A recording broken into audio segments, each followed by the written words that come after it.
ओम। आज की कक्षा में आप सभी का हार्दिक स्वागत है। मंत्र पाठ।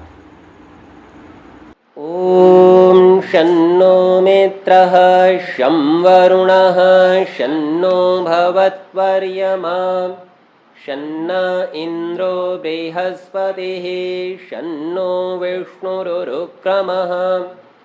ओम नमो ब्रह्मणे नमस्ते वायो त्वमेव प्रत्यक्षं ब्रह्मासि त्वामेव प्रत्यक्षं ब्रह्म वदिष्यामि ऋतं वदिष्यामि सत्यं वदिष्यामि तन्मामवतु तद्वक्तारमवतु अवतु माम् अवतु वक्तारम्। ओम शांति शांति शांति। पिछले पाठ में आपका कोई प्रश्न हो तो पहले उसे देख सकते हैं। ठीक है, यदि सम्मुख उपस्थित लोगों का कोई प्रश्न नहीं है तो जो लोग इस कक्षा को ऑनलाइन सुन रहे हैं, यदि आपका कोई प्रश्न हो तो कह सकते हैं। ओम गुरुजी। जी हाँ जी। ये तृतीय समोल्लास में एक शब्द था, उसका अर्थ नहीं पता, जैसे सोड़ांग सांगोपांग होगा। हाँ जी सांगोपांग। ठीक है, सा का अर्थ होता है सहित, अंग उपांग, तीन शब्द हैं, स अंग उपांग, अंग और उपांगों के सहित। ऐसे समझिए जैसे आपका शरीर है और इस शरीर का अंग है हाथ, और हाथ में उपांग है अंगुलियां, तो उस अंग के और छोटे हिस्से होते हैं ना, उसे उपांग कहते हैं। तो अंग और उपांगों के सहित पढ़ना चाहिए। अब पढ़ने में वेद तो हो गया शरीर, और वेद के अंग हो गए शिक्षा, कल्प, व्याकरण, निरुक्त, छंद और ज्योतिष, ये तीन 6। और उपांग होते हैं 6, दर्शन शास्त्र, मीमांसा, वैशेषिक, न्याय, योग, सांख्य, वेदांत। तो ये हो गया, इन सब के सहित वेद को पढ़ना, सांगोपांग पढ़ना हो गया। ठीक है जी। ठीक है गुरुजी, धन्यवाद। हाँ जी, अन्य कोई प्रश्न? अन्य किसी का कोई प्रश्न?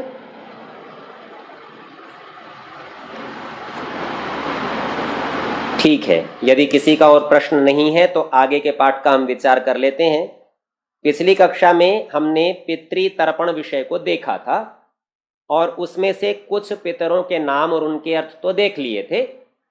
और यहाँ पृष्ठ संख्या 87 पर हम पढ़ रहे हैं, चतुर्थ समोल्लास में मध्य में लगभग पहुंचे हुए हैं। हविर्भुज तक हम देख चुके हैं। इससे अगला है य आज्यम ज्ञातुम प्राप्तुम वा योग्यम रक्षन्ति वा पिबन्ति त आज्यपाः। यहाँ जो आज्य शब्द रखा है, इस एक आज्य शब्द का सामान्य अर्थ है घृत।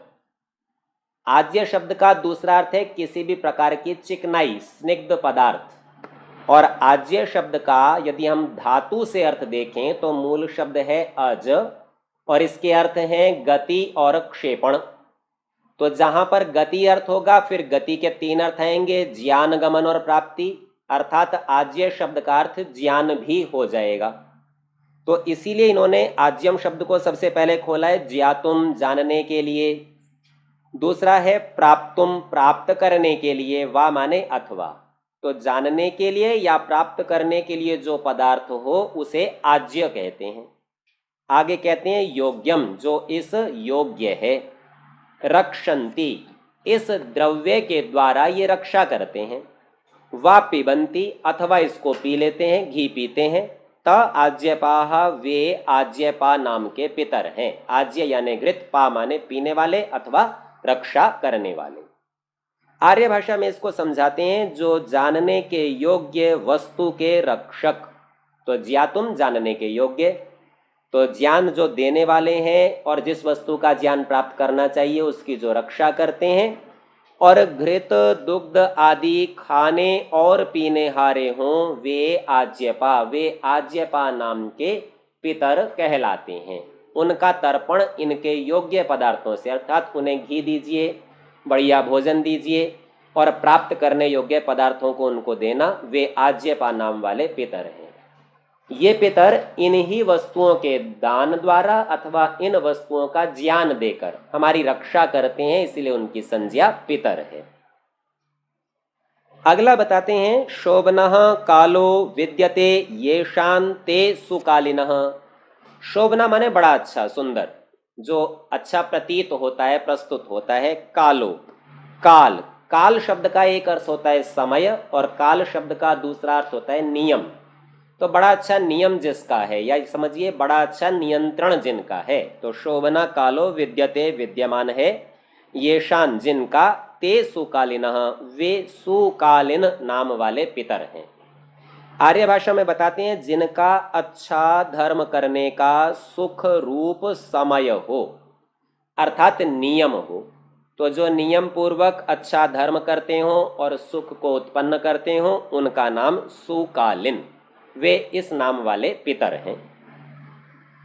अगला कहते हैं, ये दुष्टान यच्छन्ति निगृह्णन्ति ते यमा न्यायाधीशाः। ये जो दुष्टान, दुष्टों को, यच्छन्ति, यच्छन्ति का अर्थ है नियमित करना, नियंत्रित करना। कैसे करते हैं? निगृह्णन्ति, पकड़ लेते हैं। जैसे वर्तमान समय में अधिकारी लोग किसी को कारागार में डालते हैं, तो ये उनका नियंत्रण में करना है। तो ते यमाः, उनका नाम यम है, और वे न्यायाधीशाः, न्यायाधीश हैं। तो यम भी हमारे पितरों का नाम है, हमारी रक्षा करने वालों का नाम है। जैसे न्यायाधीश दुष्टों का ताड़न करके सज्जनों की रक्षा करते हैं और सज्जनों की वृद्धि भी करते हैं न्याय से, नियम से। तो आर्य भाषा में इसको समझाते हैं, जो दुष्टों को दंड और श्रेष्ठों का पालन करने हारे न्यायकारी हों, वे यम, यम नाम के हमारे पितर हैं। अगला बताते हैं, यह पाति सपिता। तो पाति शब्द का अर्थ है रक्षा करना, पा रक्षणे धातु है। तो यह पाति जो रक्षा करता है, सपिता, उसका नाम पिता है। स्वार्य भाषा में समझाते हैं, जो संतानों का अन्न और सत्कार से रक्षक व जनक हो, वह पिता। तो जो उत्पन्न भी करता है और अन्न आदि देकर उनको बचाकर भी रखता है और उनका मान सम्मान आदि के द्वारा अस्तित्व प्रशंसित भी कराता है, तो इतनी सब बातों के करने से कोई व्यक्ति पिता है। अब लोक में केवल इस उत्पन्न करने वाले को ही पितर माना जाता है। हमने देखा इसका क्रम बहुत पीछे है।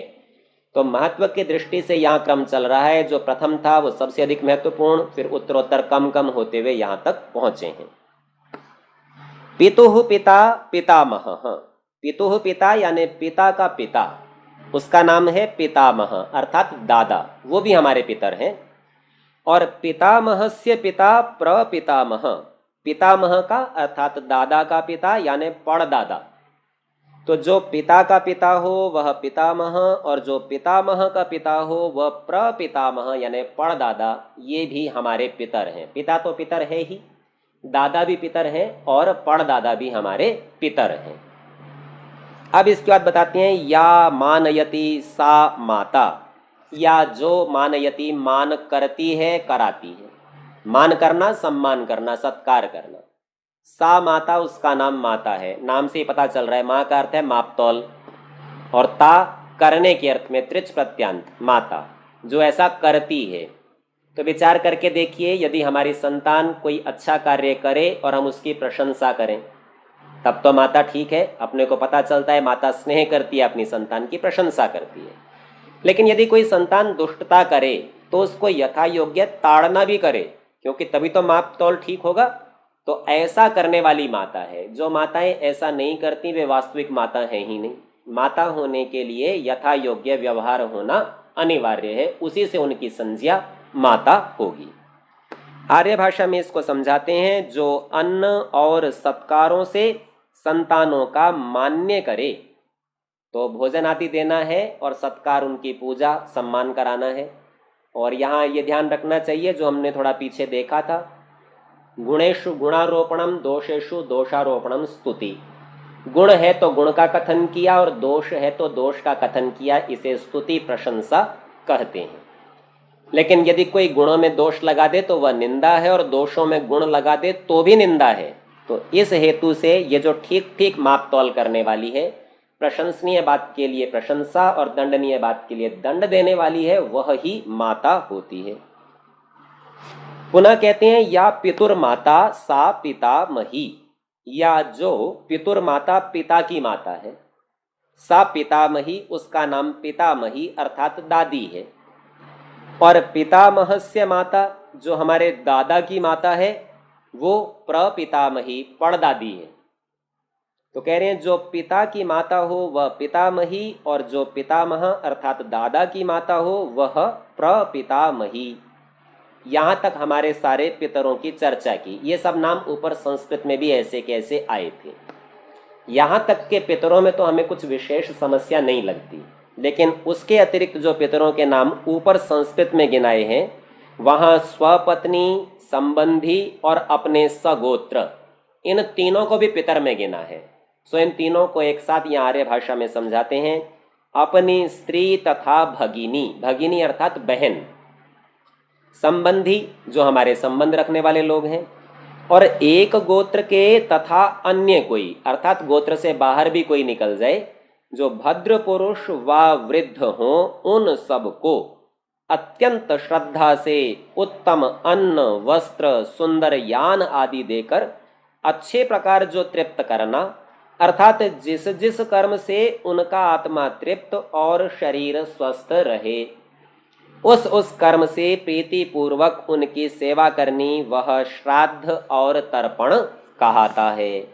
तो हमने देखा था जिस क्रिया से हम सत्य को प्राप्त करते हैं उसे श्रद्धा कहते हैं, और उस श्रद्धा से जो किया जाता है उसे श्राद्ध कहते हैं। अर्थात श्राद्ध किसी क्रिया का नाम है और इस क्रिया से हमें सत्य ज्ञान प्राप्त होना चाहिए। इसी प्रकार से तर्पण तृप्त करना, संतुष्ट करना, इस अर्थ में है। अब यहाँ एक बात और ध्यान करनी चाहिए। यहाँ इन्होंने कहा कि शरीर और आत्मा, आत्मा को तृप्त करना है, शरीर को स्वस्थ करना है। लोक में एक मान्यता चलती है, जो पितर मर गए हैं उनके लिए श्राद्ध और तर्पण क्रिया करते हैं। बोले शरीर तो नहीं है पर आत्मा तो है।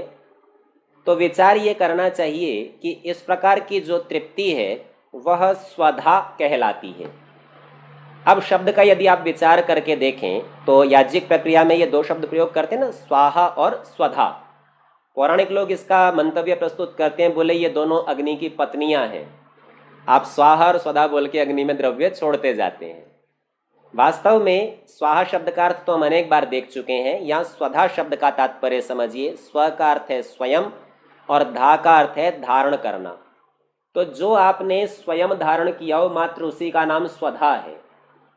यदि आप ये सोचें कि मरने के बाद किसी पितर के लिए आप स्वधा कह के अग्नि में छोड़ देंगे और उसे मिलेगा, तो वह स्वधा तो नहीं हो सकता, परधा हो सकता है, दूसरे के द्वारा दूसरे के लिए छोड़ा गया द्रव्य।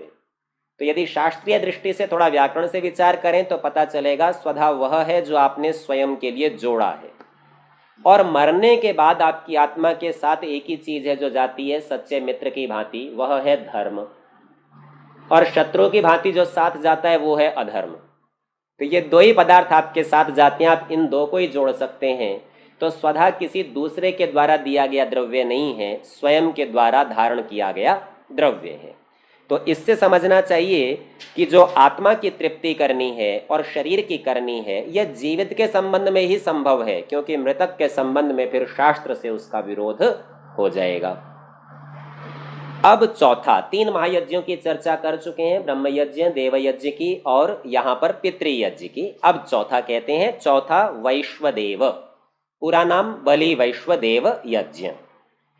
अर्थात जब भोजन सिद्ध हो तब जो कुछ भोजनार्थ बने उसमें से खट्टा, लवण, अन्न और क्षार 3 प्रकार का द्रव्य छोड़ देना है। खट्टा भी नहीं होना चाहिए, लवण यानी नमक का नहीं होना चाहिए, और क्षार थोड़ा खारा जैसे जैसे राख जैसा है इस तरह के स्वाद वाला नहीं होना चाहिए। इनको छोड़ के घृत, मिष्ट युक्त, घी और मीठा इनसे युक्त हो अन्न लेकर चूल्हे से अग्नि अलग धर निम्नलिखित मंत्रों से आहुति और भाग करें। सो हमने बलि और भाग का अर्थ पूर्व भी देख लिया था। जब आप अग्नि में द्रव्य डालते हैं और वो खंडित हो जाता है टुकड़े टुकड़े, उसका नाम भाग था। और वह जब अंतरिक्ष से वर्षा के साथ लौट कर आता है तो उसका नाम बलि था। बलि का अर्थ है देना, तो दिया जाता है वो बलि। और जो टुकड़े टुकड़े हो जाता है उसे भाग कहते हैं। तो यहाँ पर भाग करें अर्थात कुछ अन्न के अंश बना के, वो 16 अंश बनाए जाते हैं, उसके मंत्र यहाँ चर्चा होगी। अलग अलग दिशाओं में रख देते हैं। दिशाओं में इसलिए रखते हैं कि उन दिशाओं में रहने वाले कोई जीव गाय आदि हो वो खा लेवे। यदि वो उपस्थित ना हो तो किसी अतिथि को दे देवें। यदि अतिथि भी उपस्थित ना हो तो अग्नि में ही उनको रखकर सबके लिए पहुंचा दिया जाता है। अब यहाँ जो हमें एक बात ध्यान करनी है वो ये कि इन्होंने कहा चूल्हे से अग्नि अलग धर। तो कुछ विद्वानों का ऐसा मत रहता है कि बलि वैष्णदेव केवल चूल्हे की अग्नि में ही होना चाहिए, बाहर नहीं होना चाहिए, जबकि यहाँ स्पष्ट संकेत है कि ये चूल्हे से अग्नि अलग धर के होना चाहिए। पर यह भी ऐसा दृढ़ सिद्धांत नहीं है कि केवल ऐसी ही व्यवस्था है, क्योंकि मनु ने इसका विकल्प दिया है और महर्षि मनु कहते हैं कि चूल्हे में भी कर सकते हो। सो हमें यह समझना है कि याज्ञिक प्रक्रिया में आग्रह को स्थान नहीं है, योजना को स्थान है। अवसर के अनुसार आप क्रिया कर सकते हैं। आधुनिक घरों में जहाँ प्राचीन काल के चूल्हे नहीं हैं, वे यदि यज्ञ कुंड में इसकी आहुति देते हैं तो भी योग्य है, अलग अग्नि धरकर आहुति देते हैं तो भी योग्य है, और कोई ऐसी व्यवस्था बना लें कि उसी गैस चूल्हे पर भी कुछ दे सकें तो भी अपनी व्यवस्था के अनुसार कर सकते हैं। बलि वैष्णदेव यज्ञ की करने की अनिवार्यता है, इसका त्याग नहीं है, गृहस्थियों का ये अनिवार्य नियम है।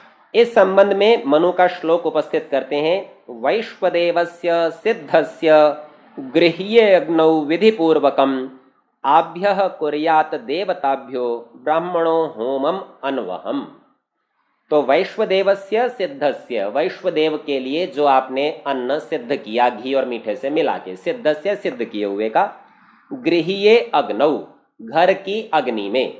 गृह्य अग्नि से एक तात्पर्य तो गार्हपत्य अग्नि, एक विशेष प्रकार की अग्नि याज्ञिक प्रक्रिया में होती है जिसमें सब खाना आदि पकाया जाता है, उसे पाकाग्नि कहते हैं। वर्तमान समय में चूल्हे में बनता है, गैस पर बनता है, उसे भी इसी से ग्रहण कर सकते हैं। अग्नौ अग्नि में विधि पूर्वकम, विधि पूर्वक, आभ्यः इनसे। अब ध्यान दीजिए, ये आभ्य शब्द स्त्रीलिंग का प्रयोग किया है। आभ्य कौन है तो उसको आगे बताया है देवताभ्यो, इन देवताओं के लिए, इनके लिए अर्थात देवताओं के लिए। देवता शब्द स्त्रीलिंग है। संस्कृत में तल प्रत्यांत सभी स्त्रीलिंग होते हैं, ता लगा है तो उससे स्त्रीलिंग बन जाएगा। तो यूँ समझिए, जब हम देवता शब्द का प्रयोग करते हैं आर्य भाषा में, हिंदी में तो हम पुल्लिंग पुरुष का ग्रहण कर लेते हैं, पर संस्कृत में देवता शब्द स्त्रियों को कहता है। वास्तव में देवता स्त्रियां ही हैं। पुरुषों को जब इस गुण से प्रदर्शित करना हो तो उनके लिए देव शब्द का प्रयोग करते हैं। तो कहते हैं आभ्य कुर्यात, इनके लिए करना चाहिए। किनके लिए? देवताभ्यो, देवताओं के लिए करना चाहिए। ब्राह्मणों, ब्राह्मण ने करना चाहिए। क्या करना? तो बताया होमम, होम करना, हवन करना। और कब करना? तो कहते हैं अन्वहम, प्रतिदिन करना। कोई दिन ऐसा नहीं जाना चाहिए जिस दिन ये नहीं करें, ये नित्य कर्म है, रोज करने का है। तो एक भी दिन की इसमें छूट नहीं है। आर्य भाषा में समझाते हैं, जो कुछ पाकशाला में भोजनार्थ सिद्ध हो, सिद्ध शब्द का अर्थ समझ लीजिए, पक गया, तैयार हो गया, अंतिम अवस्था को पहुंच गया, उसका दिव्य गुणों के अर्थ अर्थात दिव्य गुण प्राप्त करने के लिए उसी पाक अग्नि में, जिसमें उसको पकाया है, पाक अग्नि में ही निम्नलिखित मंत्रों से विधि पूर्वक होम नित्य करे। अब नित्य शब्द आ गया, इसलिए इसमें किसी प्रकार की छूट नहीं मिलेगी। उन मंत्रों की चर्चा यहाँ कर रहे हैं। होम के मंत्र कौन कौन से हैं? तो प्रथम मंत्र का कथन किया, ओम अग्नये स्वाहा, अग्नि के लिए यह आहुति दी जा रही है। सोमाय, सोम के लिए। अग्नि सोमाभ्याम, इन सब मंत्रों के अर्थों का विचार हम पंचमहायज्ञ विधि में भी विस्तार पूर्वक कर चुके हैं, यहाँ संक्षेप से देखेंगे। अग्नि और सोम ये दो देवताओं का इकट्ठा है, अग्नि और सोम गुण के लिए। विश्वेभ्यो देवेभ्यो, संपूर्ण देवों के लिए। धनवंतरये, परमेश्वर के रोगनाशक गुण के लिए। कुहवई, तो कुहु नाम अमावस्या का है, और ऐसी अमावस्या का है जिसमें कभी कभी चांद दिख जाता है। तो कभी कभी अमावस्या ऐसी फैली होती है, थोड़ा प्रतिपदाकांश उसमें आता है और चांद दिख जाता है, तो उसका नाम कुहु रखा है। तो ऐसे उसके लिए कुहवई, उसके लिए यह आहुति है। अनुमत्यई, अनुमति अर्थात अनुकूलता के लिए। प्रजापतये, सारे संसार का स्वामी, प्रजा नाम संसार का है, जो अच्छी प्रकार से उत्पन्न की गई उसका स्वामी। अब इसके आगे जो मंत्र लिखा है उसमें लिखा है सह द्यावा पृथ्वीभ्याम स्वाहा। यह त्रुटि से छप गया है, क्योंकि सह मनुस्मृति में श्लोक में है, और वह यह बताने के लिए था कि इस मंत्र के सहित, ये मंत्र का अंश नहीं था पर भूल से ये मंत्रांश के साथ जुड़कर आ गया है, सो इसे हटा लेंगे। द्यावा पृथ्वीभ्याम स्वाहा, द्युलोक और पृथ्वी के लिए आहुति, और स्विष्ट कृते स्वाहा। स्विष्ट का अर्थ है सुइष्ट, सु माने अच्छा, इष्ट माने इच्छित, जो हमारा बहुत अच्छा है ऐसा कृते करने वाले के लिए आहुति, जो हमारा बहुत अच्छा करना चाहता है उसके लिए यह आहुति है। पंडित युधिष्ठिर जी, हाँ जी। जी अनुमत्यै कस्य कृते अस्ति? अनु का अर्थ है पीछे, मति का अर्थ है बुद्धि, ज्ञान, मानना। तो जिसके पीछे आप अपने ज्ञान को चलाना चाहते हैं, जिसका अनुमान करना चाहते हैं, उसके लिए यह आहुति है।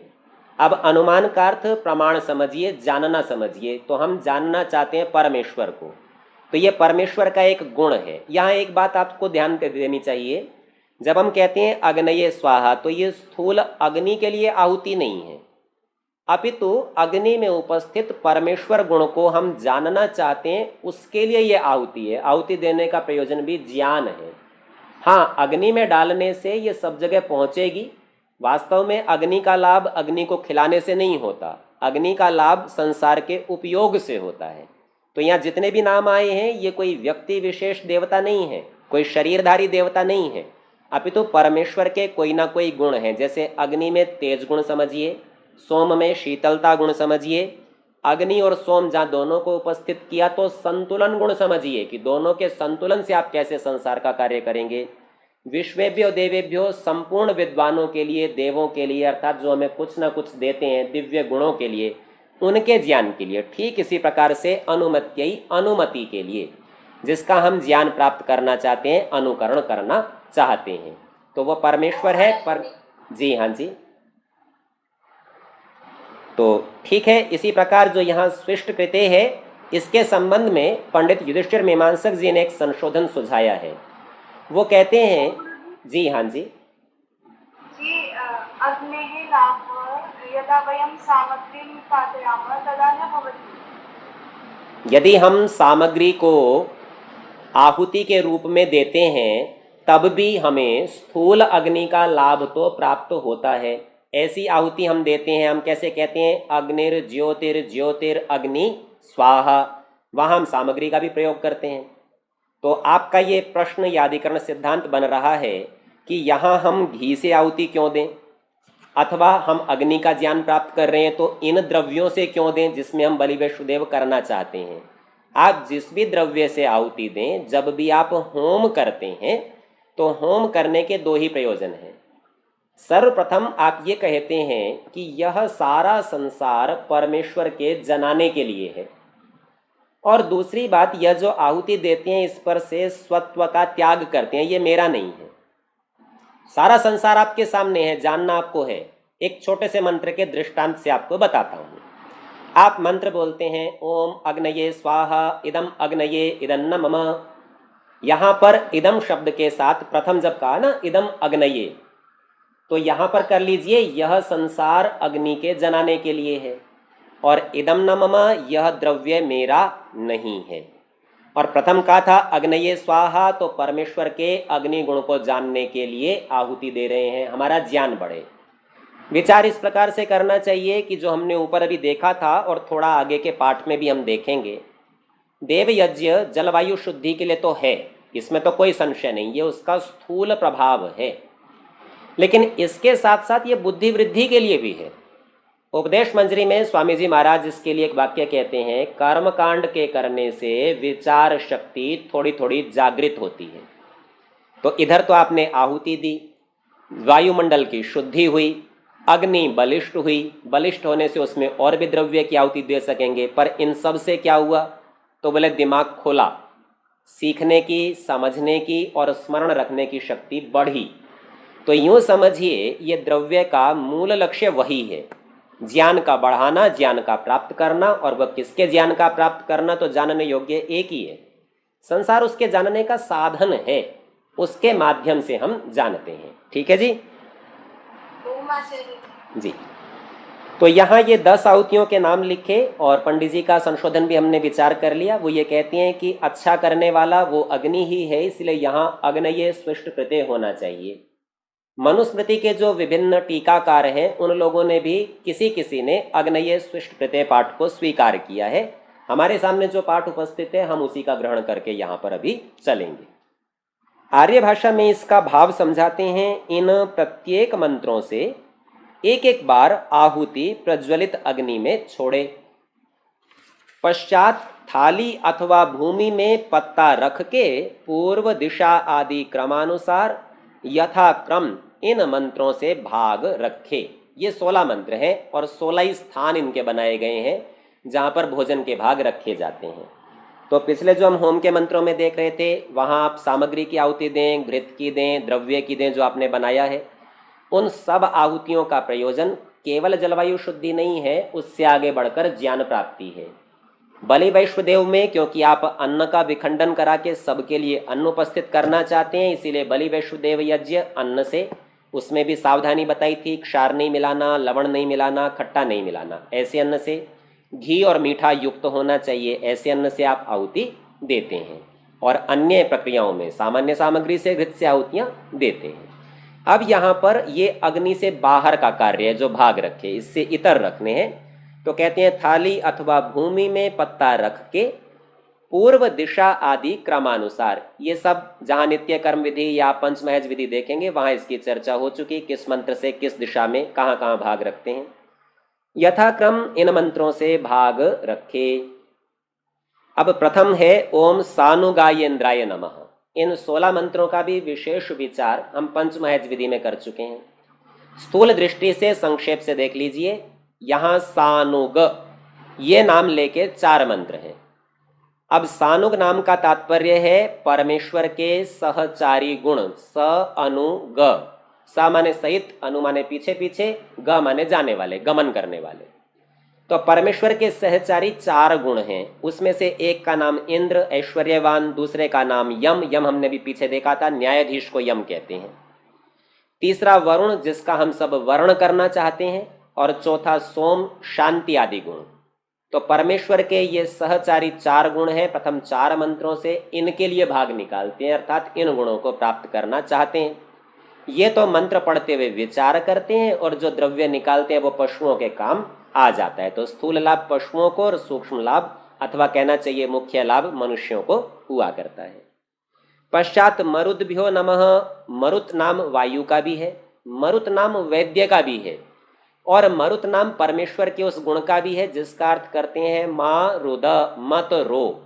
तो जो इस प्रकार सांत्वना देने वाला परमेश्वर का गुण है उसे भी मरुत कहते हैं। तो उसके लिए अद्भ्यो जलों के लिए, वनस्पतिभ्यो, वनस्पति नाम वनस्पति और औषधियों का तो है ही।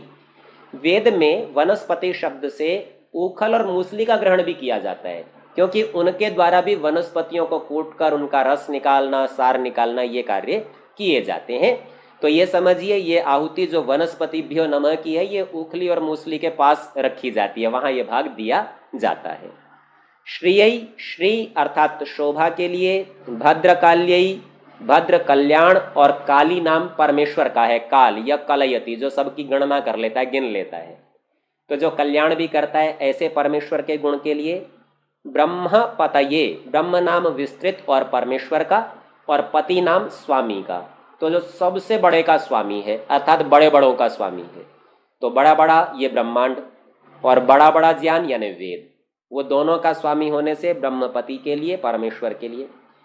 वास्तु पतये, वास्तु नाम है द्रव्यों का, ये वस्तु से संबंधित है, और वस्तु 5 है हमारे पास, पृथ्वी जल अग्नि वायु और आकाश। तो इनकी भरपूर मात्रा में प्राप्ति हो, इनके गुण हमें प्राप्त हो, इनका जो स्वामी है वो परमेश्वर वास्तुपति, उसके लिए। विश्वेभ्यो देवेभ्यो, संपूर्ण दिव्य गुणों के लिए। दिवाचरेभ्यो भूतेभ्यो, दिन में घूमने फिरने वाले, दिवा माने दिन, चर माने घूमना फिरना, चलना फिरना, ऐसे जो प्राणी हैं उनके लिए। नक्तंग चारिभ्यो, नक्तंग कहते हैं रात्रि को, तो रात्रि में जो घूमने फिरने वाले हैं उन भूतेभ्यो प्राणियों के लिए। और अंत में कहा सर्वात्म भूतये, सभी प्राणियों के लिए, मतलब कोई रह भी गया ऊपर गिनने से तो उन सब का भी ग्रहण कर लेना। इन सब में जो एक बात सामान्य है वो है नमः शब्द।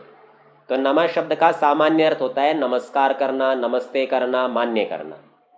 लेकिन वेद में नमः शब्द के 4 अर्थ हैं, निरुक्त में भी इन 4 की पुष्टि है। नमः का एक अर्थ है अन्न देना, भोजन देना, उसकी चर्चा ये यहाँ करेंगे। नमः शब्द का एक अर्थ है दंड देना, उसकी चर्चा वेद में तस्करेभ्यो नमः इस पदों के साथ होती है। तस्करों के लिए नमस्कार अर्थात दंडे की व्यवस्था है। और इसी प्रकार से नमः शब्द का एक अर्थ अनुसंधान, खोज करना भी है। तो यहाँ पर जिसके साथ जो जो अर्थ संगत हो उसका ग्रहण कर लेना चाहिए। जैसे मान लीजिए संपूर्ण दिव्य गुणों के लिए, अब दिव्य गुणों के लिए हाथ जोड़ के नमस्ते कहने से तो कुछ बनेगा नहीं, और दिव्य गुणों के लिए अन्न रखने से भी क्या बनना है, तो दिव्य गुणों का अनुसंधान करना चाहिए। तो नमः का अर्थ यहाँ पर मान्य करना, स्वीकार करना, अनुसंधान करना, अन्न आदि का देना, इनका ग्रहण किया जाता है। आचार्य जी नमस्ते। जी हाँ जी आचार्य जी सब तो लगभग इस पे कवर हो गया। जी। सब तो हो गया। तो ये ऐसे क्यों नहीं बोल सकते थे कि भी समस्त जड़ चेतन, और एक ही बात बोल देने से सबका ग्रहण हो ही जाता, फिर इतना सारा बोलने की क्या जरूरत थी। पीछे भी आचार्य जी आया बड़ी वैश्वर्य में, जो उसमें कहा कि भद्र पुरुषों आपके पुत्र जो सबको भी पितामह में शामिल करते हैं। एक ही बात बोलते थे भाई सबको शामिल करो, इतने सारे पितामह प्रपितामह, ठीक है, इतना सारा क्यों बोलने की जरूरत पड़ जाती है? बड़ी अच्छी बात है, आपने अच्छा प्रश्न किया है। वास्तव में आप तो बहुत सारी कक्षाएं पढ़ चुके ना, इसलिए आपको पता चल गया। सब कहने से आप तो सब समझ जाओगे, और जो शेष लोग हैं ना, जो कम जानने वाले, वो सब कहने से सबको समझ नहीं पाएंगे। अच्छा, यूं भी विचार करके देखिए, जब आप जड़ चेतन की चर्चा करते हो तो अपने लोग मूर्तियों को जैसे चेतन को खिलाते हैं ना, वैसे ही खिलाने लग जाते हैं। और सबसे बड़ी बात क्या होती है, संसार को जो समझने की विधि है, उस विधि को यदि एक शब्द में कहना हो तो उसे हम कहते हैं व्याकरण। अब व्याकरण शब्द का अर्थ क्या है, तो पंडित ब्रह्मदत्त जी जिज्ञासु इसको कहते हैं, बोले व्याकरण वर्गीकरण है। अब वर्गीकरण का होता है समान गुणों के अनुसार द्रव्यों को इकट्ठा करना।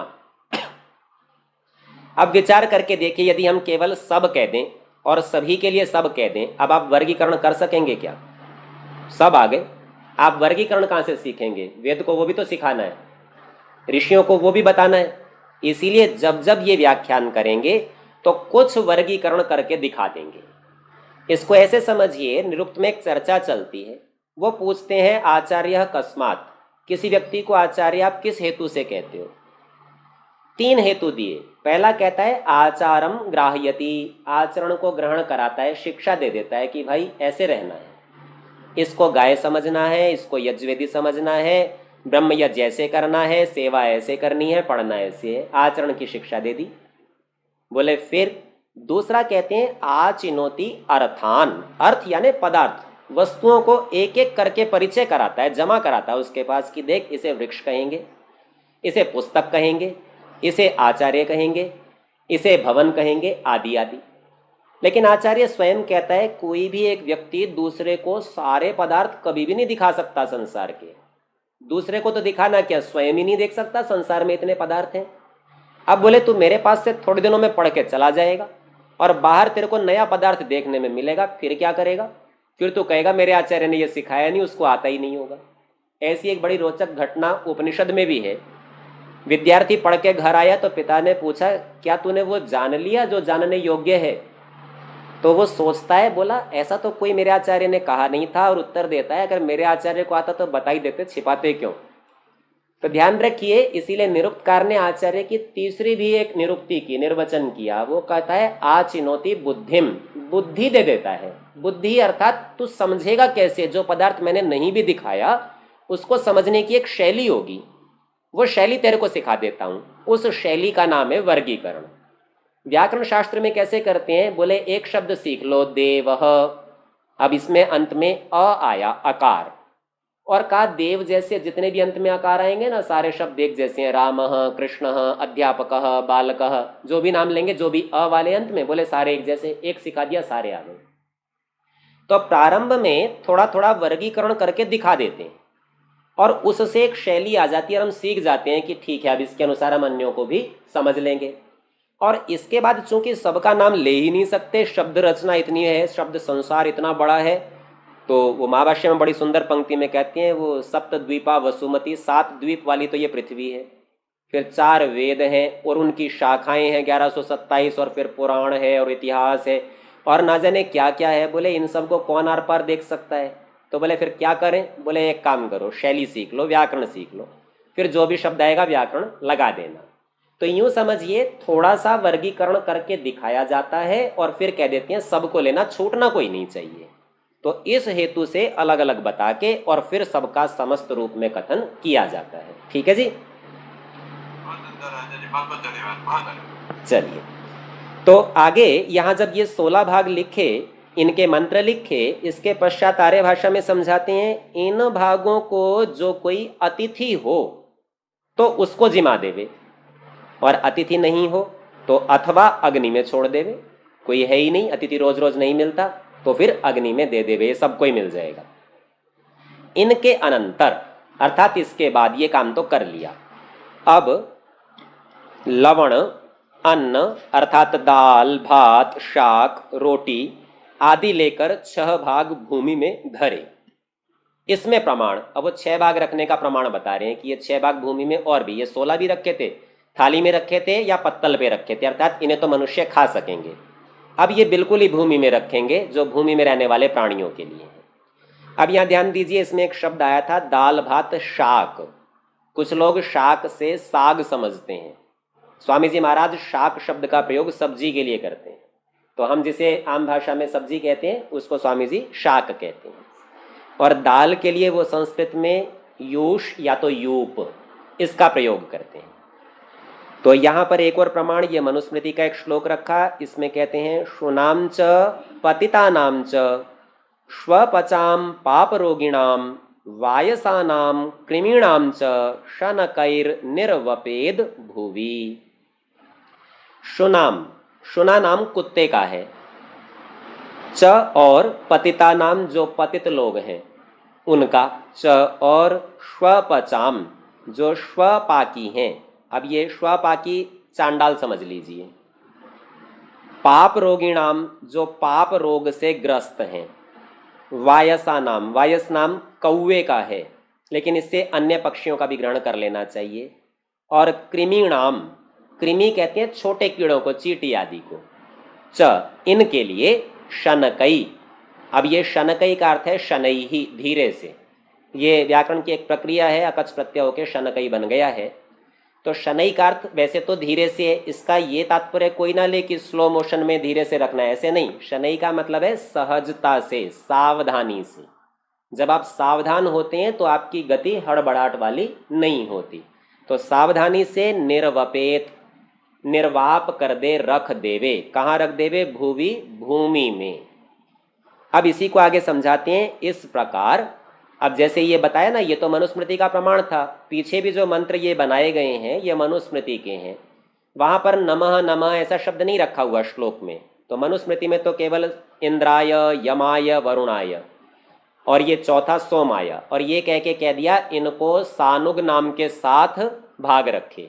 तो हम अपने आप जोड़ लेते हैं सानुगाय इंद्राय, सानुगाय यमाय, ऐसा। ठीक इसी प्रकार से ये श्लोक रखा, तो जैसे ऊपर नमः का प्रयोग किया था यहाँ भी करना।